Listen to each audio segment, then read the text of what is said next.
Hello everyone, চলে আসলাম আজকে একটি মিনি ফুড ভ্লগ নিয়ে। ইয়াম ইয়াম কাবাব। সো কাবাব এমন একটা আইটেম যেটা হচ্ছে আপনারা সাদা ভাত, পোলাও, বিরিয়ানি সব কিছুর সাথে সার্ভ করে খেতে পারেন, অ্যান্ড এটা কিন্তু খাবারের শোভা বাড়িয়ে দেয়। সো এটা ছিল টুনা ফিশ কাবাব। সো টুনা ফিশ কিন্তু আমাদের হেলথের জন্য অনেক ভালো। চলুন দেখি কিভাবে বানালাম। এই যে মুগের ডাল বা ছোলার ডালও বলে, অ্যান্ড সাথে আলু আমি আগে থেকে বয়েল করে রেখেছিলাম। তার মধ্যে দিয়ে দিলাম টুনা চাংস। টুনার টিনগুলো যে কোনো শপেই পাওয়া যায়। সো এটা একটা দিয়ে দিলাম, অ্যান্ড তারপর আমি অ্যাড করে দিব এটার মাঝে গরম মশলা, পেপার পাউডার, জিরা গুঁড়া, করিন্ডার, হলুদ আর মরিচের গুঁড়া। তারপর দিয়ে দিলাম লবণ পরিমাণ মতন।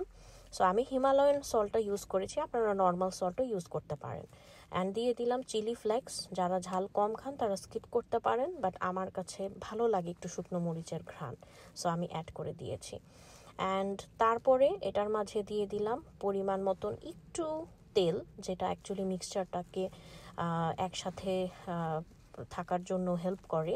অ্যান্ড তারপরে দিয়ে দিলাম পুদিনা কুচি। পুদিনাটা অবশ্যই দেওয়ার ট্রাই করবেন। তারপরে দিয়ে দিলাম 1 চা চামচ ময়দা বা আটা। তারপর দিয়ে দিলাম একটা এগ।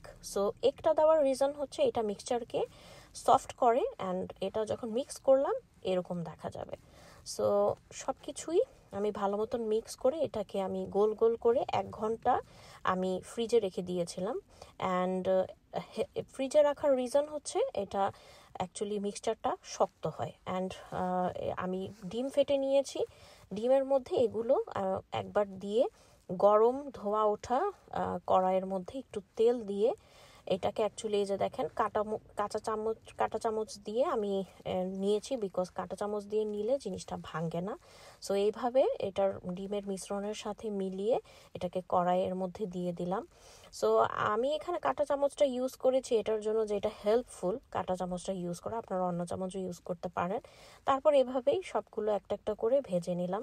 সো এটা খুবই ইজি, আপনারা অনেক কম টাইমের মধ্যে এটা রেডি করে বানিয়ে ফেলতে পারেন অ্যান্ড খেয়ে ফেলতে পারবেন। সবাই ভালো থাকবেন, বাই।